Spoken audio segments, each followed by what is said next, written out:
Trump has invoked emergency powers to impose a 25% tariff on most Canadian goods, citing fentanyl as a national emergency.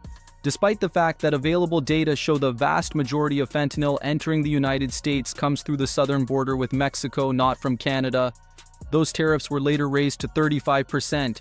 Trade negotiations have been completely stalled since October, with no meaningful progress.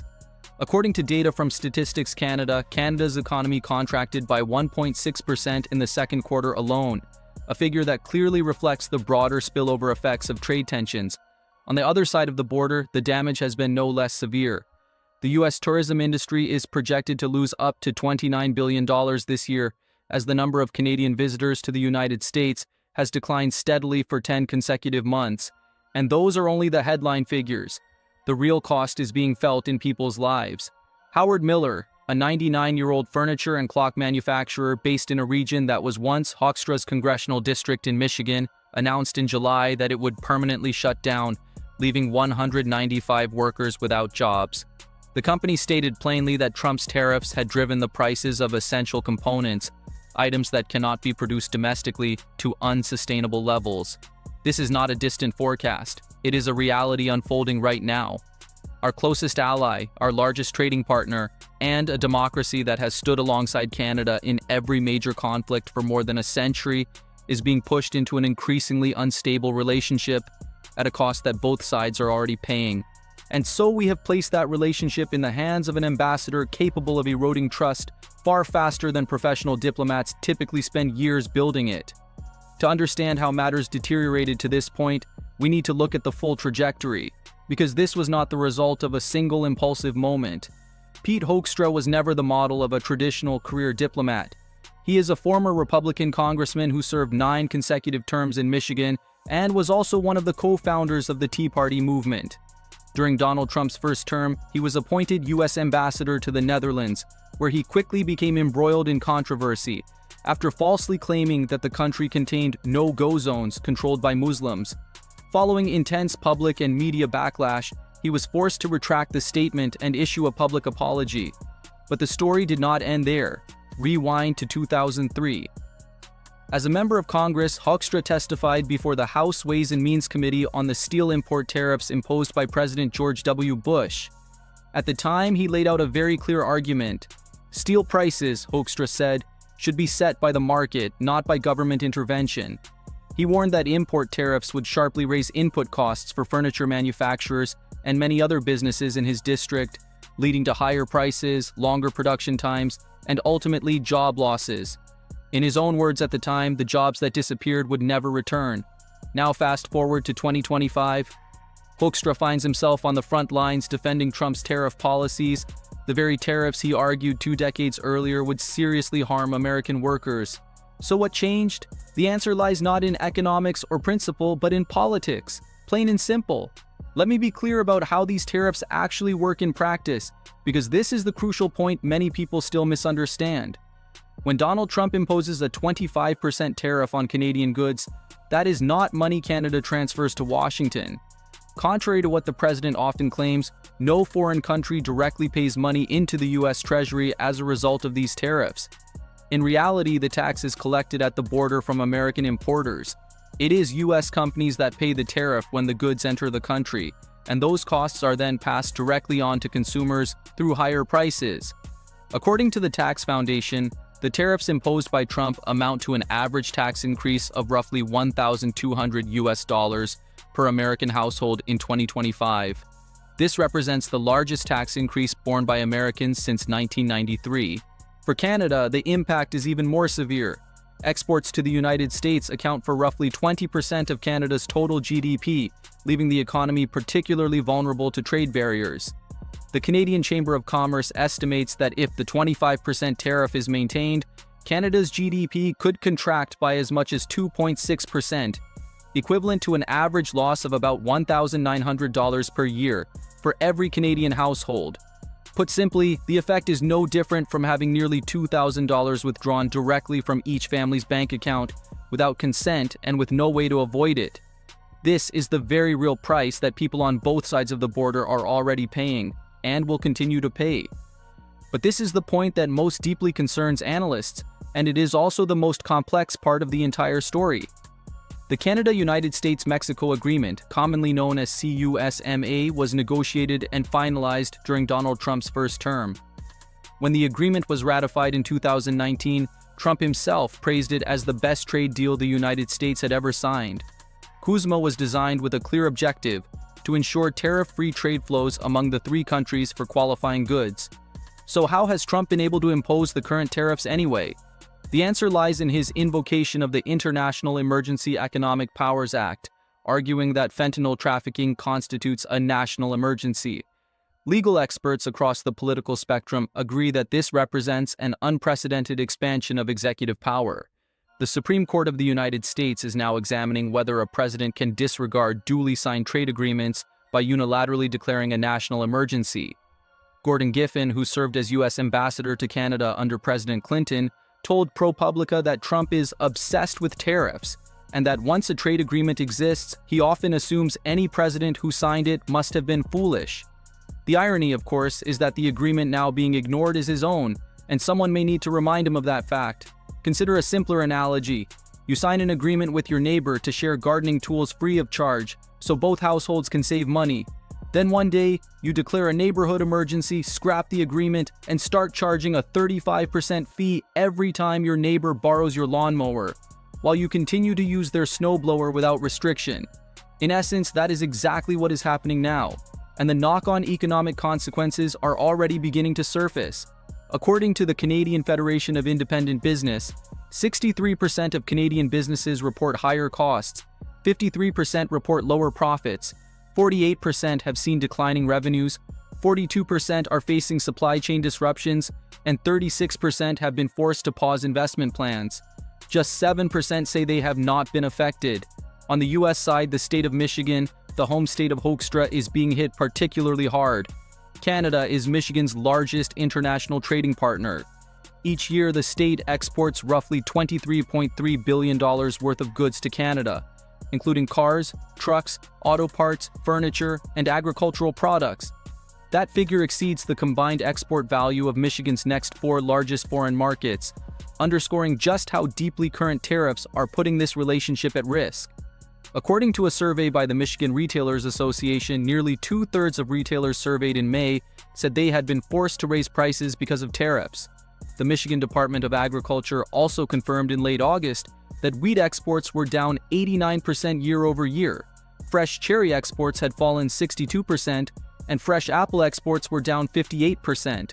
These are agricultural communities in traditionally Republican counties, areas where voters overwhelmingly supported Trump, that are now seeing their export markets nearly vanish. Notably, these tariffs have not brought manufacturing back, as promised. Instead, they are weakening what remains of the sector. The case of Howard Miller, a furniture manufacturer that operated for nearly a century, is emblematic. According to an investigation by ProPublica, the company did not collapse because of foreign competition. It failed because it depended on certain specialized components that are not made in the United States, and tariffs pushed the cost of those inputs beyond what the business could absorb. Nelson Vandermeer, a product development engineer who spent more than 30 years at Howard Miller, explained that if the government had imposed a fixed tariff, say 10%, companies could have adjusted prices and margins to adapt. Instead, what businesses faced was constant uncertainty. That chaos makes long-term planning impossible, deters investment, and is rapidly dismantling supply chains that took decades to build. The consequences are already becoming visible at the border itself. The Ambassador Bridge, which connects Detroit with Windsor, Ontario, and is one of the busiest land crossings in North America, is seeing a sharp drop in traffic volumes. For many former diplomats, this is a clear signal that Canada-US relations are entering the most serious crisis of the modern era. So who, in the end, is bearing the cost of this diplomatic and economic crisis? When broken down by group, the impact is spreading across both economies. First are American workers and families. The average annual cost of roughly $1,200 caused by tariffs is not shared evenly. According to analysis by the Peterson Institute for International Economics, lower-income households spend a larger share of their income on essential goods, effectively turning tariffs into a regressive tax.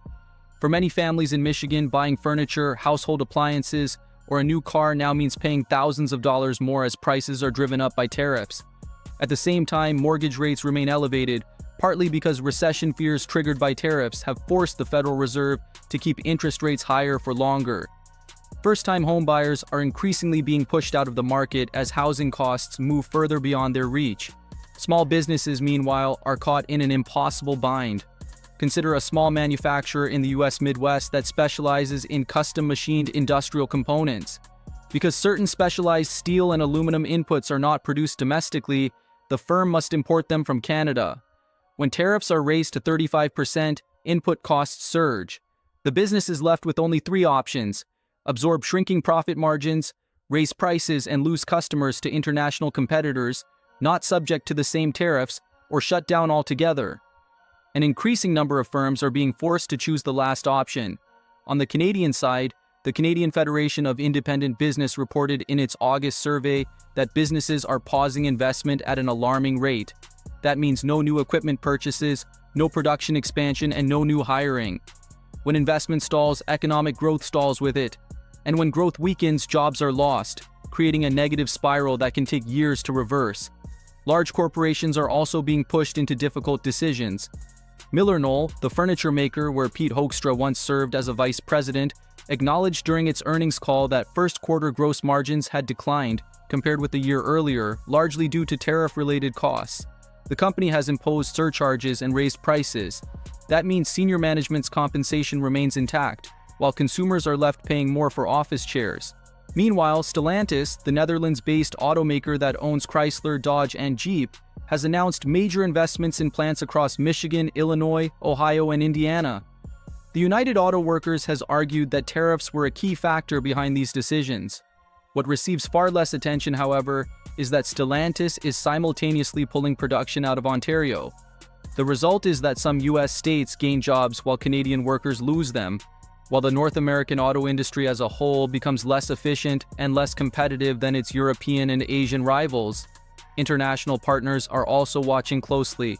If the United States can unilaterally undermine a trade agreement it negotiated itself just 6 years ago, how credible are future agreements with Washington?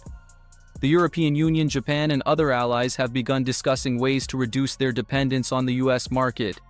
Colin Bird, Canada's Consul General in Detroit, told ProPublica that he is hearing from businesses on both sides of the border that they are either waiting cautiously on the sidelines or have already begun scaling back investment.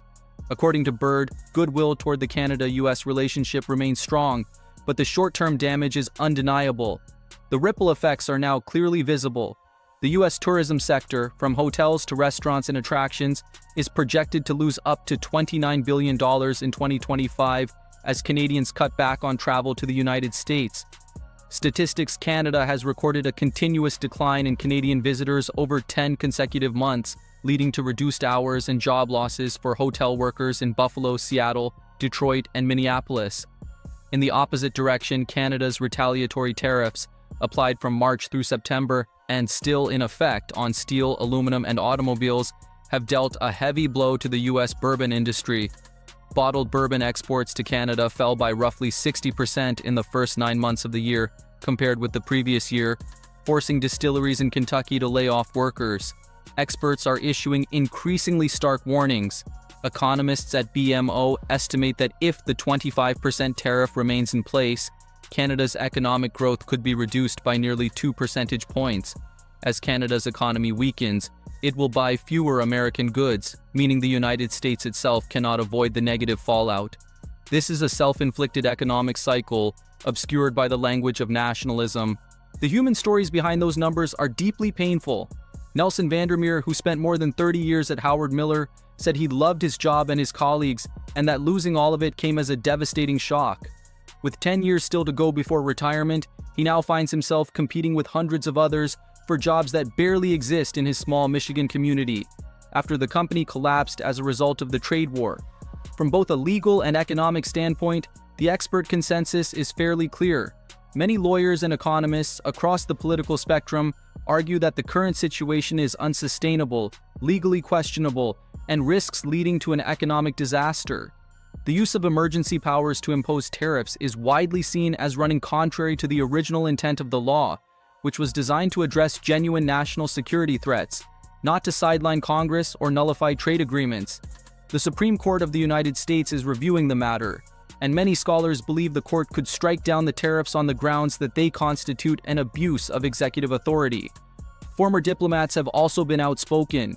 Gordon Giffen argues that Trump has become fixated on tariffs, even though this approach directly contradicts the very trade agreement he once negotiated.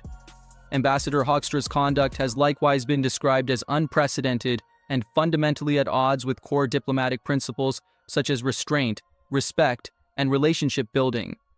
Politically, the consequences are equally clear. In Canada, this crisis has fueled a surge of nationalism, helping Mark Carney secure an election victory on a platform centered on reducing economic dependence on the United States and resisting pressure from Washington. In contrast, the White House has maintained a hardline stance, insisting that the cost of tariffs is borne by foreign exporters, a claim rejected by the overwhelming majority of economic studies, which consistently show that Americans themselves pay the price through higher costs.